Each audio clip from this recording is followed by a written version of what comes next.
तो हेलो दोस्तों, आप सभी को मेरा नमस्कार। एक बार फिर से स्वागत है आप सभी का आपके अपने यूट्यूब चैनल मैथ्स एकेडमी में। दोस्तों, अगर आपने अब तक आपके अपने यूट्यूब चैनल मैथ्स एकेडमी के सब्सक्राइब बटन को लाल से काला नहीं किया है तो प्लीज़ काला कर दीजिए, साथ ही ऑल नोटिफिकेशन को सिलेक्ट कीजिए ताकि हमारे आने वाले वीडियो सबसे पहले आप तक पहुँच सके। दोस्तों, आज हम सारणिक की प्रश्नावली 4.4 पढ़ेंगे, जिसमें आज हम कुछ सवाल देखेंगे जिसमें हमें सिद्ध करने को बोला जाएगा। तो देखिए दोस्तों, इसके पहली प्रश्नावली में हमने सिर्फ सारणिक दिया था और हमने उसमें पढ़ा था कि सारणिक का मान ज्ञात कीजिए, वो भी किस तरीके से, सारणिकों के प्रगुण के द्वारा। तो प्रगुणों का प्रयोग करके हमने सारणिक का मान ज्ञात किया था।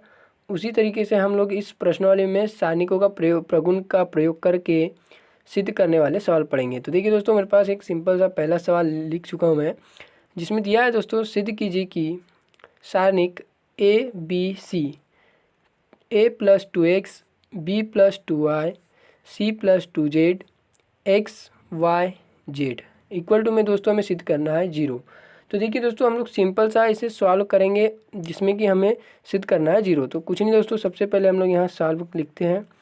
अब देखिए दोस्तों, हम जो दिया है उसमें हमें जो लाना है वो 0 है दोस्तों।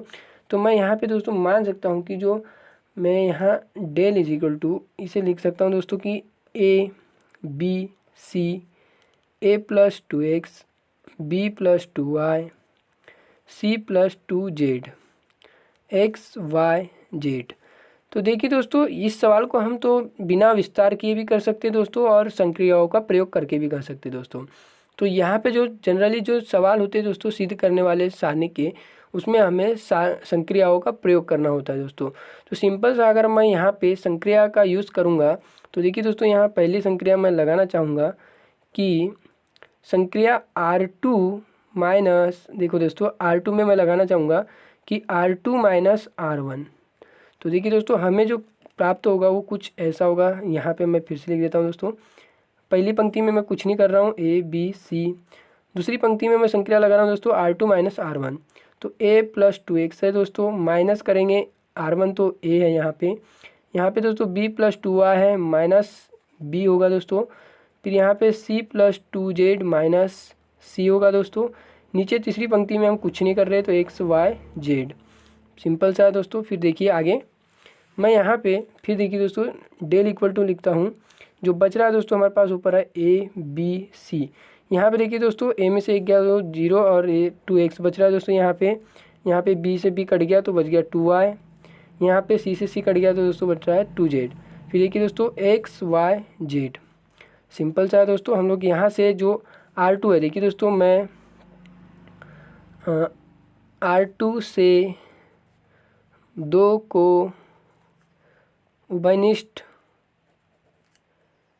लेने पर, अब देखिए दोस्तों मैं यहाँ पे अगर पंक्ति R2 से मैं 2 को उभयनिष्ठ लूँगा तो क्या होगा दोस्तों, तो डेल इज इक्वल टू जो बच रहा है दोस्तों हमारे पास वो होगा दोस्तों, 2 बाहर ले लेता हूँ मैं दोस्तों, यहाँ पे होगा a b c। यहाँ पे देखिए दोस्तों x y z, नीचे होगा x y z। चूँकि देखिए दोस्तों संक्रिया हमने प्रगुण पढ़ा था, जिसमें देखिए दोस्तों किसी सारणी की 2 संलग्न पंक्तियाँ या स्तंभ में अवयव अगर समान हो तो सारणी का मान ऑलरेडी 0 हो जाता है। तो देखिए दोस्तों हमारे पास जो है यहाँ पे R2 इज इक्वल टू है R3। तो देखिए दोस्तों प्रगुण से हमारे पास जो होगा del is equal to 2 into 0, इतने का जो होगा सारणी का मान 0 होता है दोस्तों। तो डेल इज इक्वल टू 0, चूँकि दोस्तों हमें सिद्ध करने बोला था तो हमारे पास इक्वल टू में 0 आ चुका है दोस्तों। तो बोल सकते हैं कि हमारा जो सारणिक का यहाँ पे जो सिद्ध करने बोला था वो सिद्ध हो चुका है दोस्तों। हमें सिर्फ यहाँ सारणिकों का प्रगुणों को ध्यान में रखना है और उन्हीं का प्रयोग करना है दोस्तों। तो जैसा कि दोस्तों आप लोग देख सकते हो, हमारे पास जो दूसरा एग्जाम्पल है उसमें बोला गया है कि बिना विस्तार किए सिद्ध कीजिए कि सारणिक x+y y+z z+x z x y 1 1 1 is equal to में दोस्तों हमें सिद्ध करना है 0। तो देखिए दोस्तों यहाँ पे बोला गया है कि बिना विस्तार किए, तो हमें यहाँ पे सीधा हमें संक्रिया ही लगाना होगा, क्योंकि यहाँ बोल दिया है कि बिना विस्तार किए। क्वेश्चन में हमें मेंशन कर दिया है कि बिना विस्तार किए, तो वहाँ हम लोग को विस्तार नहीं करना है दोस्तों। वो बात अलग है कि हम लोग लास्ट में हम लोग विस्तार कर सकते हैं, पहले 2-3 संक्रिया लगाएंगे दोस्तों और लास्ट में हम लोग वहाँ पे क्या है अपनी अगर वो नहीं आ रहा है तो हम लोग विस्तार कर सकते हैं। तो दोस्तों सिंपल सा मैं यहाँ डेल इजिकल टू लिखता हूँ, सॉल्व कर रहा हूँ दोस्तों। तो दिया है दोस्तों x plus y, y plus z, z plus x, z x y 1 1 1। Simple सा दोस्तों यहाँ पे मैं संक्रिया देखिए क्या लगाता हूँ। अगर आपको समझ में आ रहा है तो दोस्तों आप भी दूसरे दूसरे तरीके से कर सकते हैं। देखिए दोस्तों यहाँ पे मैं संक्रिया लगाऊंगा, दो यहाँ पे देखिए R1 में दोस्तों लगाऊंगा, जिस में लगाना है दोस्तों उस तरफ में एरो लगा के हमें दिखाना होता है।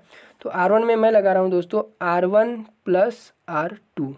तो देखिए दोस्तों यहाँ पे फिर मैं इसको लिखता हूँ दोस्तों। तो देखिए पहला हमारा R1 है तो x प्लस वाई है दोस्तों, इसमें मैं R2, तो R2 पर हमारा दोस्तों z है। उसी तरीके से देखिए तो y plus z plus x हो गया दोस्तों। यहाँ पे देखिए दोस्तों z plus x plus y. Simple सा है दोस्तों, हम लोग स्टेप बाय स्टेप चल रहे हैं। यहाँ पे हम R2 और R3 में कुछ नहीं कर रहे, तो जैसे वैसा z एक्स वाई जेड 1 1 1। अब आप देख सकते हो दोस्तों कि अगर हम पंक्ति R1 से x plus y plus z अगर कॉमन ले ले तो हमारे पास यहाँ 1 1 बचेगा। और देखिए दोस्तों जो R1 और R3 दोनों में अवयव की संख्या समान हो जाएंगी दोस्तों। तो मैं यहाँ लिखता हूँ कि पंक्ति R1 से x plus y plus z, देखिए दोस्तों ये यहाँ पे आगे पीछे हो सकता है क्योंकि प्लस में तो हम लोग आगे पीछे लिख सकते हैं, से उभयनिष्ठ लेने पर। तो देखिए दोस्तों मैं उभयनिष्ठ लूँगा तो यहाँ पे क्या होगा, del is equal to x plus y plus z होगा दोस्तों। यहाँ पे अंदर में जो बचेगा वो होगा दोस्तों 1 1 1। यहाँ बच जाएगा जेड एक्स वाई, नीचे बचेगा 1 1 1। हमने दोस्तों प्रगुण पढ़ा था जिसमें किसी सारणी की संलग्न दो पंक्तियाँ या स्तंभ में स्तों की अगर संख्या समान है तो अवयव की संख्या समान है तो सारणी का मान 0 हो जाता है। तो देखिए दोस्तों R1 इक्वल टू R3, जो हमारे पास जो पंक्ति है वो दोनों इक्वल टू, तो इससे क्या होगा दोस्तों हमारे पास 0 होगा दोस्तों। तो यहाँ पे मैं अभी लिख देता हूँ del is equal to x plus y plus z into में दोस्तों 0। ये जो 0 हुआ ये प्रगुण से हुआ दोस्तों हमारे पास, यहाँ लिख भी देता हूँ मैं प्रगुण से। तो जो डेल की वैल्यू होगी दोस्तों वो 0। और दोस्तों हमें आप देख सकते हो कि क्वेश्चन में हमें क्या बोला था, सिद्ध करने के लिए कि इक्वल टू में 0 लाना था, तो हमारा यहाँ पे सवाल में 0 आ चुका है दोस्तों। तो अगर आपको समझ में आ रहा है दोस्तों तो आप लोग ऐसे ही और भी क्वेश्चंस की प्रैक्टिस कर सकते हैं। तो देखिए दोस्तों हमारे पास फिर से एक एग्जाम्पल है जिसमें बोला गया है कि सारणिक 1a b plus c 1b c plus a 1c a plus b का मान ज्ञात कीजिए। तो देखिए दोस्तों यहाँ पर जो हमने इसके पहले वाला सवाल किया था सेम वैसा ही है। तो मैं यहाँ कुछ नहीं दोस्तों, मैं संक्रिया लिख देता हूँ, आप लोग प्रैक्टिस कीजिए। तो देखिए दोस्तों मैं यहाँ संक्रिया जो है वो लगाऊंगा C3 में लगाऊंगा दोस्तों कि C3 प्लस C2। तो जो होगा दोस्तों यहाँ पे होगा a प्लस बी प्लस सी, यहाँ भी a प्लस बी प्लस सी, यहाँ भी a प्लस बी प्लस सी। फिर मैं C3 से a प्लस बी प्लस सी को कॉमन लूँगा तो यहाँ पे 1 1 बच जाएगा दोस्तों। तो C1 और C3 जो है वो दोनों इक्वल टू हो जाएंगे। तो प्रगुण से हमारा जो सारणी का मान होगा दोस्तों 0 होगा। यहाँ हमें बोला, यहाँ सिद्ध नहीं करना है कि यहाँ इक्वल टू में 0 लाना है, लेकिन यहाँ बोला गया है कि मान ज्ञात कीजिए। तो हम लोग प्रगुण से इसका मान निकाल सकते हैं दोस्तों। अब देखिए दोस्तों यहाँ पर और भी हम संक्रिया लगा सकते हैं, जैसे यहाँ 1 और 1 लिखा है दोस्तों। अगर मैं R1 माइनस R2 कर दूँ और R2 माइनस R3 करूँ तो ये R1 और R2 जो होगा वो 0 हो जाएगा दोस्तों, बचेगा R3 1।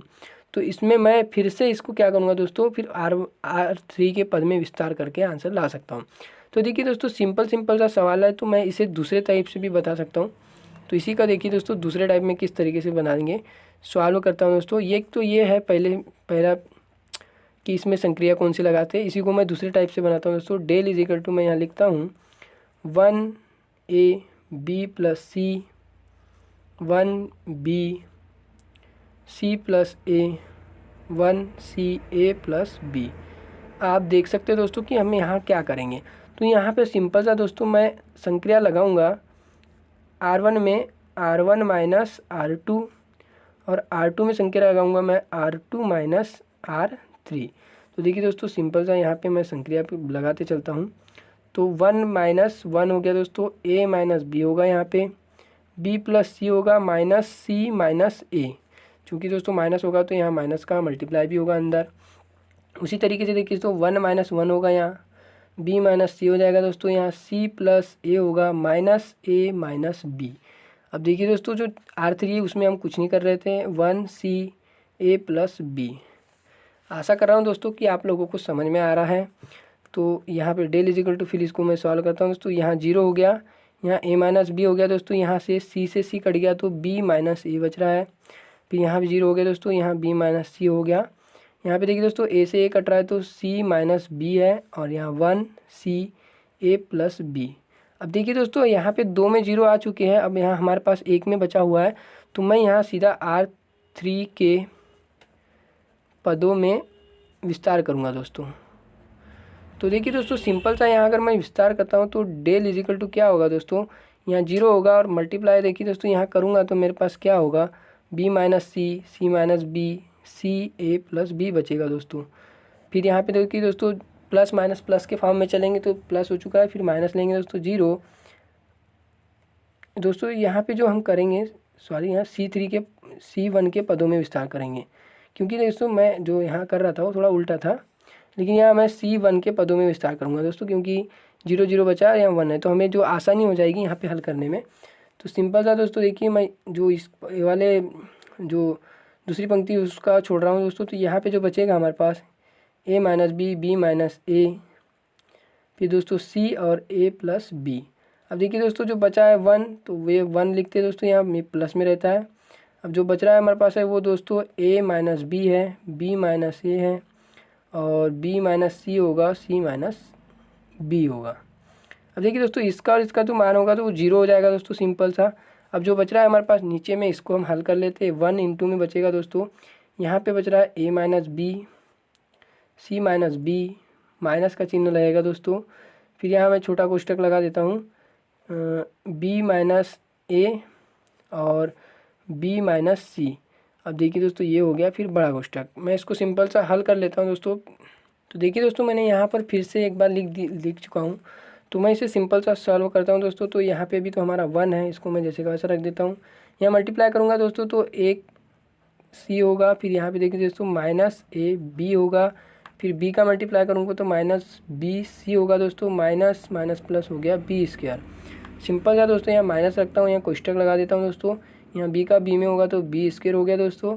अब देखिए यहाँ पे जो होगा b का c के साथ होगा तो माइनस BC होगा दोस्तों। उसी तरीके से यहाँ माइनस AB होगा, फिर माइनस माइनस होगा दोस्तों प्लस AC। अब देखिए दोस्तों कोष्टक लगा देता हूँ छोटा, और फिर ये लगाया मैंने बड़ा। सिंपल सा दोस्तों ये 1 को अब मैं हटा देता हूँ, यहाँ पे कुछ नहीं बचेगा। फिर अंदर हल करूँगा तो AC minus AB minus BC plus B square. अब माइनस का मल्टीप्लाई करूँगा दोस्तों तो minus B square minus minus plus BC हो गया दोस्तों, प्लस हो गया AB माइनस होगा AC। अब देखिए दोस्तों यहाँ b स्क्वायर से ये b स्क्वायर भी कट रहा है, ये BC से BC भी कट रहा है दोस्तों, a प्लस बी से a प्लस बी, और ये AC प्लस में और इधर ये माइनस में। तो देखिए दोस्तों यहाँ पे सिंपल सा सभी कट चुके, तो जो सारणिक का मान है वो है दोस्तों 0। तो यहाँ पे हमने दोस्तों सारणिक का दोनों तरीके से हम लोगों ने ज्ञात कर लिया है। एक तो संक्रिया हमने जो है क्या बोलते हैं, जो C3 में C3 प्लस C2 किया था दोस्तों, और मैंने इसको दो तरफ 0 करके भी हल कर चुका हूँ दोस्तों। अगर आपको समझ में आ रहा है तो आप लोग इसकी फिर से प्रैक्टिस। तो देखिए दोस्तों जो हमारे पास एक नया क्वेश्चन है जिसमें बोला गया है दोस्तों कि सिद्ध कीजिए, सारणिक में लिखा दोस्तों x plus 9 x x x x plus 9 x x x x plus 9 equal to में सिद्ध करना है दोस्तों 243 x प्लस 3। तो देखिए दोस्तों इसे मैं सिंपल सा सॉल्व करता हूँ। तो क्या करते हैं दोस्तों, या तो हम लोग इसको R1 plus R2 plus R3 भी कर सकते हैं दोस्तों, या C1 plus C2 plus C3, क्योंकि इधर भी x इधर भी x इधर भी x है, तो तीनों को जोड़ेंगे तो दोस्तों 3x होगा। और इस टर्म में देखते हो तो x x x तो 3x प्लस 9 ही होगा। तो देखिए दोस्तों मैं तो यहाँ मानता हूँ, माना del is equal to x plus 9 x होगा, यहाँ x प्लस 9 x, यहाँ x होगा, यहाँ भी x होगा दोस्तों, x प्लस 9। अब देखिए दोस्तों मैं यहाँ पे जो संक्रिया लगा रहा हूँ वो दोस्तों मैं क्या करता हूँ, संक्रिया C1 में लगाऊंगा दोस्तों, C1 plus C2 plus C3। तो देखिए दोस्तों मैं यहाँ सिंपल का इसको सॉल्व करता हूँ अभी।